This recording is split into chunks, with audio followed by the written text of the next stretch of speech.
رابعہ الربا video books کے ساتھ آج ہمارے پاس کتاب موجود ہے اردو افسانہ عہد حاضر میں۔ یہ کتاب 4 سال پہلے آئی۔ اس کا پہلا والیوم جلد اول جس کو مرتب کیا رابعہ الربا نے، یہ ستمبر میں لانچ ہوئی، اور اس کا دوسرا والیوم آج کے دن 27 اکتوبر کو عین میری سالگرہ والے دن لانچ ہوا۔ یہ میری زندگی کے سب سے حسین اثاثہ ہے۔ بہت مشکلات پیش آئیں، تقریباً ایک اشرا میرا اس کے مرتب کرنے میں ہوا۔ اس کے درمیان جتنی مشکلات آئیں ہم نے اس کا تذکرہ بارہا کیا۔ یہ بنیادی طور پر اردو افسانے کا انسائکلوپیڈیا ہے جو کم از کم اردو افسانے کے حوالے سے کیا گیا ایشیا میں کیا گیا پہلا کام ہے، جس میں نہ صرف جو ہمارے افسانہ نگار ہیں ان کا تعارف ہے، ان کی تصویر ہے، ان کے کانٹیکٹ نمبر ہیں، ان کے ای میل ہیں، ہر طرح کا کانٹیکٹ نمبر جو انہوں نے دینا چاہا، اور اس کے علاوہ جو سب سے اہم بات ان کا ایک ایک افسانہ ہے تاکہ تھوڑا سا ان کا افسانے کا تعارف ہو سکے۔ اس میں ایک کوشش کی گئی کہ ایٹ لیسٹ ہم دور دراز کے افسانہ نگاروں کو بھی یہاں لے کے آئیں، گرچہ اس میں پوری دنیا کے افسانہ نگار موجود ہیں، لیکن پاکستان کے دور دراز بیٹھے اردو افسانہ لکھنے والے لوگوں کی نمائندگی بھی اس میں شامل کی گئی، جہاں سے ہمیں کئی جگہ سے بہت اچھی ٹیکنیکس ملی، بہت منفرد افسانہ ملا۔ اور ظاہر ہے جہاں افسانہ اپنی لوکل زبان میں لکھا جائے گا وہاں اردو ٹیکنیک نہیں پہنچ پاتی، لیکن اب الحمدللہ ایسا کچھ بھی نہیں ہے جب سے نیٹ آیا، گرچہ ہمارا بہت دور تک ایک اویلیبلٹی نہیں ہے لوگوں کو، لیکن اس کے باوجود ایک اویئرنیس ہے، وہ اویئرنیس نظر آئی۔ پھر اس مرتبہ کتابوں میں، ان دونوں والیومز میں، یہ جو 2 ضخیم والیومز ہیں، ان میں ایک موجودہ دور کے جدید یا نوجوان افسانہ نگار کے مسائل سے لے کے، ان کی سوچ سے لے کے، ہمارے جو سینئر افسانہ نگار ہیں اس وقت تک کے موجود افسانہ نگار، جب تک یہ کتاب 2018 میں شائع ہوئی تب تک کے تمام افسانہ نگار، ان کے مسائل، ان کا اسلوب، ان پہ جو تبدیلیاں، جو ارتقاء آیا افسانے پہ، وہ سب کچھ اس میں موجود ہے۔ اور پھر ایک نسل سے لے کے ایک 3-4 نسلوں تک کی جو روایت ہے وہ، اور اس روایت میں چینج ہونے والے ان کے سماجی معاشرتی مسائل، ادبی اعتبار سے ان کے انہوں نے جو ٹیکنیکس میں تجربات کیے، وہ تاریخ کے ساتھ ان کا ایک ملاپ، وہ ہر چیز اس میں ملتی ہے۔ شرط یہ ہے کہ اتنی ضخیم کتاب کو پڑھے کون، لیکن پھر بھی پڑھنے والے پڑھتے ہیں، اسکالرز اس کو پڑھ رہے ہیں۔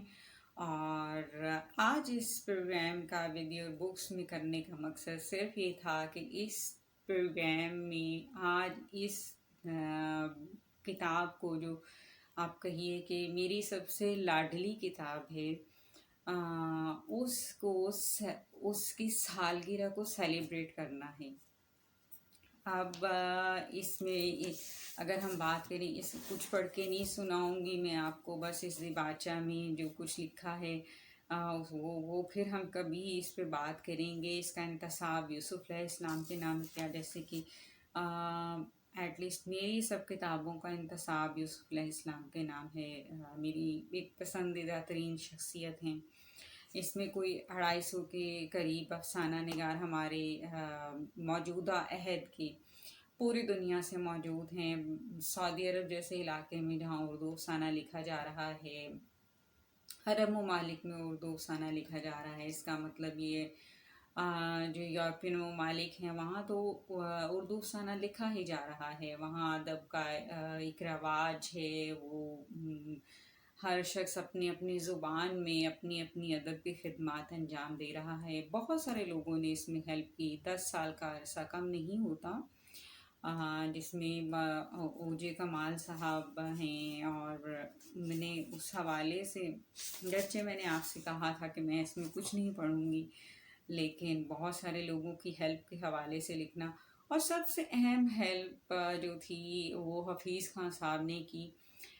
اس کتاب کو چھاپنا کچھ آسان نہیں تھا. جس طرح کے مسائل پیش آ گئے تھے، حفیظ خان صاحب نے 2 سال پہلے یہ بات کہی تھی کہ وہ کتاب چھاپنا چاہتے ہیں. بہت خوبصورت کتاب ہے، اور جب ہمیں ضرورت پیش آئی، ہمیں 3 پبلشرز نے کہا تھا، تو ٹائم پہ کتاب لانا مسئلہ تھا. ہمیں 3 ماہ سے پہلے کتاب لانی تھی. کچھ مسائل ایسے تھے، تو حفیظ خان صاحب نے اپنا وعدہ نبھایا، اور جن مشکلات کو انہوں نے بھی فیس کیا، انہوں نے بھی ان تمام مشکلات کا حوالہ اس کتاب میں دیا ہے. تو ان 10 سالوں میں جن لوگوں نے بہت ساتھ دیا، او جے کمال صاحب ہیں، اقبال نظر صاحب ہیں، اور شمائلہ حسین ہیں، فاروق ندیم ہیں، حمید شاہ صاحب ہیں، اشرف سلیم صاحب ہیں، انڈیا سے اسرار گاندھی صاحب ہیں، مشتاق احمد نوری صاحب ہیں. ظہیر بدر صاحب نے بہت اہم رول ادا کیا. انہوں نے اینڈ ٹائم پہ آ کے، جب حالات ایسے تھے، تو انہوں نے مطلب سجیشن دی کہ اگر آپ کو جو کرنا ہے ٹائم پہ کرنا ہے. اس کے علاوہ انڈیا سے نورین علی حق نے، وقار وامک نے سعودی عرب سے، سیمی کرن، سمینہ سعید، وحید قمر، آدم شیر، مطلب ایک لاٹ تھی. گلشیر بٹ جس نے بہت اینڈ پہ، جس وقت ہمارا کام پریس میں جا چکا تھا، ہمیں اب حالات ایسے تھے کہ مطلب مرتب کو ایک جو ہے اپنے اس حوالے سے اگر کسی سے کچھ لکھوانا ہے تو یہاں لکھنا ذرا تھوڑا پرابلم ہو رہا تھا. گلشیر بٹ نے اس وقت ساتھ دیا، اور ہم نے گلزار صاحب کا افسانہ اس میں شامل ہے. بہت بڑے بڑے افسانہ نگار. گلزار صاحب نے پھر اپنی رائے، بہت گرچہ کم ٹائم تھا، لیکن 1 گھنٹے کے اندر گلزار صاحب نے اپنی رائے ہمیں لکھ کے دی. اور اس کے ان تک توسط گلشیر بٹ کے حوالے سے ہوا. جس طرح حفیظ خان صاحب نے کتاب چھاپی، اس طرح اس حوالے سے گلشیر صاحب نے مدد کی. گلزار صاحب لکھتے ہیں، کچھ بڑے کام عظیم بھی ہوتے ہیں، صرف بڑے نہیں. اردو افسانہ عہد حاضر میں یہ بہت بڑا اور عظیم کام ہے.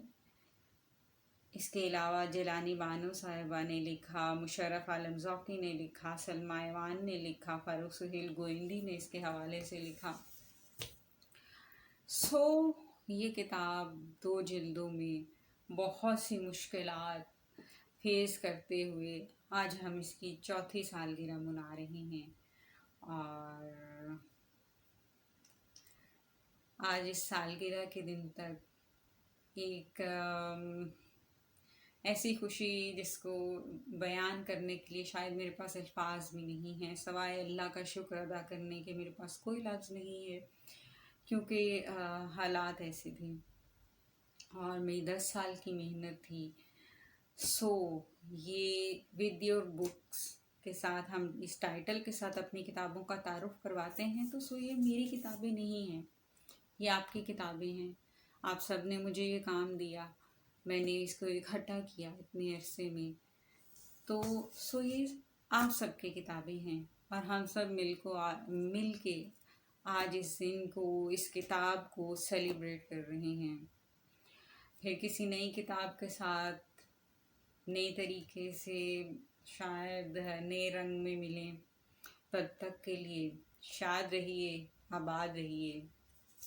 سالگرہ مبارک. اردو افسانہ عہد حاضر.